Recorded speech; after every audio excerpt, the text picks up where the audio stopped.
Hello guys, good morning po mga friends natin, mga ka-reels. Dito pa rin ako sa may Central Valley, California guys. Kanina na-vlog ko po yung kamatisan doon. May isang klaseng halaman na hindi ko po alam. Tapos may greenhouse doon guys. Diyan ako galing kanina. Nandito po tayo sa tabi ng guys, kalsada. Tapos tingnan nyo guys, Berkshire Hathaway affiliate. So, may land for sale guys. Interested ko bumili itong area. So, I'm not sure which land dito for sale guys. Either one of this one. Baka ito. Ang ganda ng pwesto niya guys, nasa tabi ng kalsada. So, kung pag-transport ka ng goods mo, nandyan lang. Guys, silipin natin anong meron dito guys. Oh, look at this. Ang ganda ng tanawin. May mga pumpkins guys, Lapit tayo kaunti. Nandyan lang po ako nakapark guys. Yan. Yan. Alam mo naman si Rosario, kaibigan yung ka-reels. Mahilig talaga mag-lakwat siya.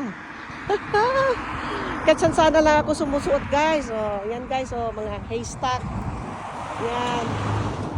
So, ginadecorate guys. Talagang fall na talaga tayo. I'm so happy. The fall is here. Uy, may pala doon guys, doon mag-parking, doon ka mag-pasyal-pasyal doon. Tingnan mo guys yung mga pang-transport nila nga mga old na mga garage, caravan, whatever ang tawag nila dito. Ginagawa nilang for decoration. Look at this. Very, very historical. Tingnan mo yung mga machine nila nung unang panahon guys, Yan. So, one of the luma na profesyon. Of course naman, siguro farming, siguro unang profesyon guys dito sa planeta natin. No, noong unang panahon pa. Yung mga invention ng mga irrigation ng mga olden times. Look at this guys. Very beautiful nga mga pumpkins. Doon ako guys, naka-parking. Look at this guys, ang ganda nila.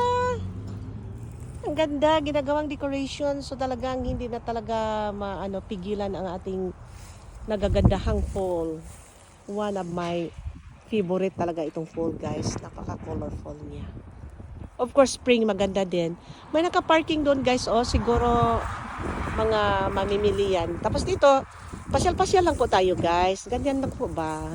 Kasi ganun lang talagang buhay Pasyal-pasyal tayo para pangdagdag ng ating kasayahan. Ang ganda nila guys. Woohoo! Ang dami na. So ito nagkalat po ito sa buong California, buong Amerika, buong whatever. Nagkakalat na po ito kasi fall Tingnan mo ito guys, ang ganda ng flowers very beautiful. Yan. Ang laki-laki nila guys ang ganda. Ang ganda. Woohoo! Anong tawag dito guys? Sunflower, no? Diba? Ang ganda nila. So kung napansin mo guys, yung mga farmlands, meron talaga mga flowers. Siguro sa pollination nila, obviously. Tapos ito din, ganyan naman. Ano to? Cosmos sa Bisaya. I don't know how is this in Tagalog. Tawag nito guys. Yan. Tapos tingnan mo yung mga sunflowers guys. Napakaganda. Guwapa, kaayo. Tapos itong mga karaniwang nakikita ko mga bulaklak guys nga tinatanim sa mga vineyards, sa mga farmlands of course, kasi ito siguro malakas na mag-pollinate ng mga natin, mga halaman nga, pangkaing halaman, mga veggies. Ang luwag niya guys, tapos may malaking pumpkins doon, naka-display. Tapos simula dito may mga flowers, tapos doon, pasok ka doon. Papunta nga ako doon, Doon na ako mag-parking para makapasok ako dyan nga area, kasi dito parang may binabakuran nila ng halaman. So you cannot shortcut from here. Look at that guys, ang ganda. Woo! Yung pinapatong-patong nila doon, iba-ibang klase ng pumpkins. Yan. Iba-ibang klaseng pumpkins. Tapos pinapaligiran ng guys, mga bulaklak dito. Yan, halaman. Yan. Tapos may building doon. So baka dyan lang yung mga nakalagay yung mga souvenir shop nila. Ganda guys, ang luwag luwag talaga. Yan, daming pumpkins, yan. Dami, dami, dami. Dami talaga. Very beautiful talaga guys. Kaya I really love to suot-suot. Kaya the best way talaga nga makasuot ako. Saan man ako pupunta dito sa California, sa Amerika, bili ako ng van. Kaya bumili ako ng van, yung maliit na van. Which I love that van. Dahil maliit siya tingnan pero okay naman ako sa loob guys. May twin bed ako dyan. Kaunting lutuan.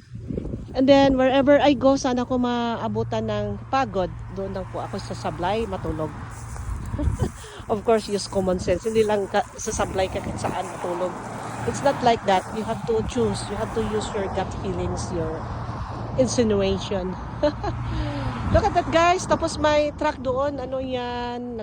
Ano siya? Yung I don't know guys what truck is that for. Yung malaki oh. Yan. Baka nakakarga. Tapos parang may tindahan doon guys. Pasok. I think pwede ako dito papasok dito. Kasi look at this oh. May mga daan ng mga sakyan. Tapos maliit lang yung slim yung sakyan ko guys. I think I can get into here. Yan. Pasok ako. Tapos punta ako doon. Lalapit ako. Yan. Okay guys. Thank you for watching. See you my next vlog. Bye bye you.